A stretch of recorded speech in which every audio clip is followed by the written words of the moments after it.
and welcome to another video on Memphis history. In this one, we're going to take a tour of the city on the eve of the Civil War, using the map from the Library of Congress that's in front of us in a moment. However, before we get started, I'm going to show you how to do a little exploring on your own. If you'd like, just simply search Memphis 1858 map, and it will bring up exactly what's in front of us at the moment. So you can take a look at the city on your own anytime that you'd like. Now, even though this map dates from 1858, it still gives a pretty good idea of what the city was like during the war. At its founding, Memphis was mostly constricted to the urban core that you see here. Didn't go anywhere past the Gayoso Bayou on its eastern edge, and then Union Street down here at its southern edge. That was pretty much the plan that the three founders, Andrew Jackson, James Winchester, and John Overton, had. But as you can see, the city has grown quite a bit since its founding in 1819. There's considerable expansion here into what's today the medical district, along with areas of the Pinch up north and south, past the current location of the National Civil Rights Museum. There's a lot of changes that have been made too. For example, you can see railroads such as the Memphis and Charleston right here, which during the war was actually the South's only rail link between the Mississippi River and the Atlantic Ocean. Further to the south, there's the Mississippi and Tennessee. There's even the Memphis and Ohio Railroad right there. And across the river, there's the Memphis and Little Rock. But the really cool thing about this map is this list of references here that shows you exactly what institutions were in the city at the time. Some of them may not be familiar, or right off the top. For example, Worsham House and Gayoso House, those no longer exist. They were commercial hotels at the time. But other places, like Second Presbyterian Church, do, along with a couple other places, such as St. Peter's Church, St. Mary's, St. Agnes. Those are places that are obvious as still around today. There's another one that is, but it's not as easy to pick out. Here at letter Z, Hebrew synagogue refers to B'nai Israel. That's a predecessor of Temple Israel, which is still in existence today. Now, we might as well go find some of these on the map. Let's see. There's St. Agnes. It's actually the oldest continually operating educational institution in the city. Further this way, you have the cemetery for St. Peter's Church, one of the city's early Catholic churches, as well as the cemetery for B'nai Israel.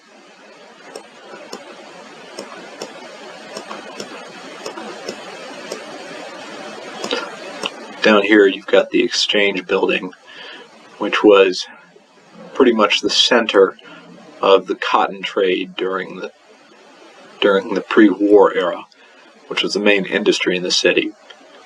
Nearly half of the city was somehow employed either in trading, the storage, or the shipment of cotton. But let's see if we can find more.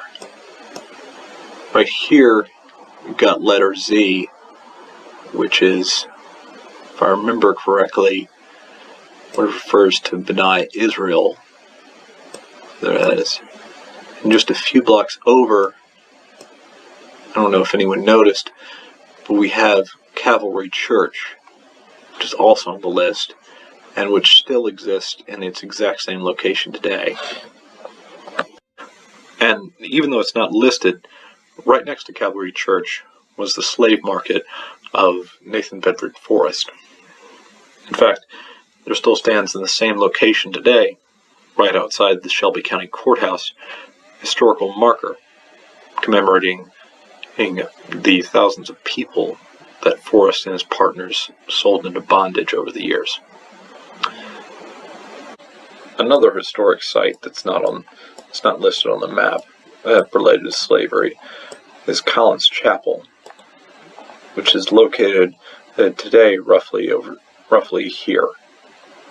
It's actually one of the oldest churches, the oldest predominantly African American churches in the city, and was founded in the 1850s by slaves and freedmen.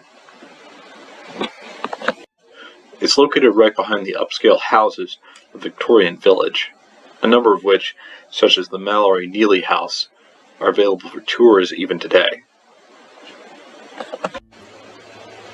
Now that we've taken a look at the city on the eve of the war, let's take a look at the city during the war.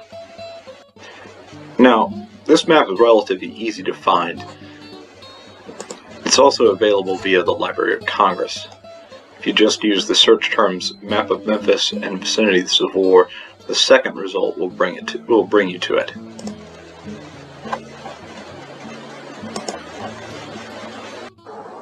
So, this map was drawn up under the orders of General Sherman after the fall of the city in 1862 and during the Union occupation. It's definitely created with a military perspective in mind. It depicts a number of fortifications as well as the topography of the area surrounding Memphis, as well as logistical targets of logistical value such as the railroads and roadways in the area. There's even a couple old notations on here that might be interesting. For example, showing burned bridges that have either been burned by the Confederates or the Union Army. It's unclear which. Some of the fortifications that are shown on here include, for example, Fort Harris, which was one of the fortifications built by the Confederates to guard the city before its fall in 1862, taken over by the Union Army. And then there's this, which is Fort Pickering, which was actually during the war the Union Army's main garrison in Memphis. It was originally a fortification built before the foundation of the city, but that during the war it was vastly expanded to serve the needs of the Union Army. In fact, the location of Fort Pickering played a large role in the creation of the city's first African American neighborhoods during the war. You see, during the war, Memphis served as a magnet for escaped slaves. As an occupied Union town, it represented safety, whereas most of the countryside was dominated by Confederate guerrillas. As a result, thousands of escaped slaves flocked to the city during the war, creating neighborhoods in the south of the city near Beale Street, and as well as other areas, as well as flooding camps known as Contraband Camps. It was from these that a number of African American regiments were raised to join the Union Army, such as the 3rd Colored Heavy Artillery and other regiments which served at Fort Pickering and other areas, some on garrison duty, some for combat.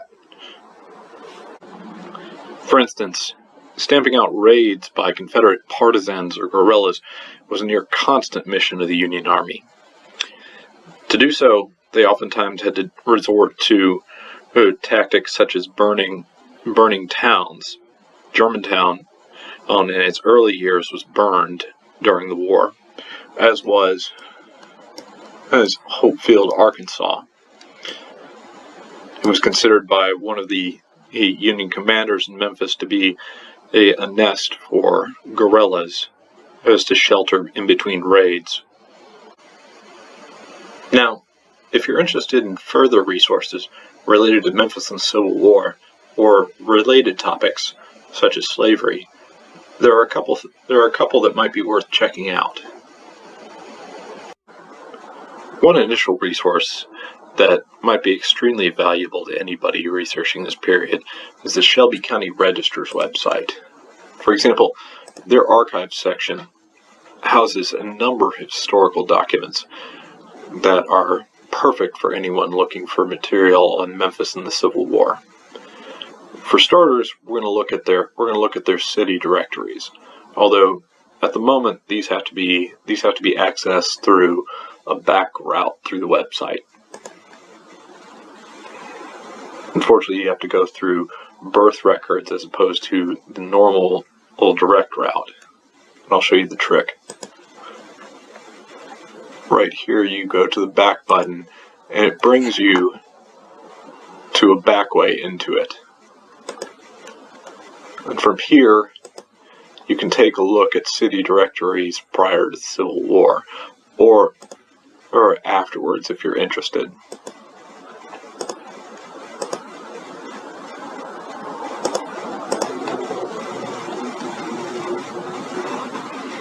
These will show, for example, a list of people in certain industries during the time period, as well as just general residents.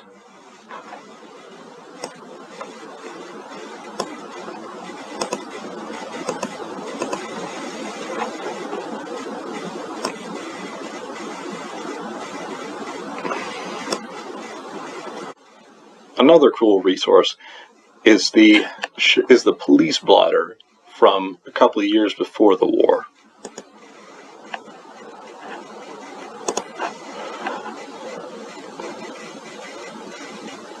It's easiest to access, as you can access the written record this way. Here. And it'll show you an original photocopy of it. Although it's a little bit easier to look through it this way. Just as a general old spreadsheet on the website. It gives you a pretty good idea of what the city's underbelly looked like during the time period. There's a lot of reports of drunkenness and vagrancy, as well as thefts, fights, that sort of thing. Also, there's a lot of discussion of runaway slaves during the period. Apparently, Memphis was a hub for that during the time period, since it was a port town. And there's actually an account written by a man named Lewis Hughes, who was a slave in both Mississippi and Memphis, that talks about a fellow slave hitching passage on a steamboat through the city, on a steamboat leaving the city to go north. And you can see there's a lot of arrests of slaves for not having a pass, which was permission to move freely about the city written by an owner at the time. The account I mentioned by Lewis Hughes is actually right over here. It's available via Google Docs. Although beyond that, another cool resource that you might be wanting to check out is Chronicling America. It's a website offered by the Library of Congress. It's basically an archive of historical newspapers from across the country. And there's one and newspaper from Memphis at the time. From Memphis, that's during the war. Actually, there's a couple newspapers from Memphis during the war. It's called the Daily Appeal. I believe it's called the Memphis Daily Appeal.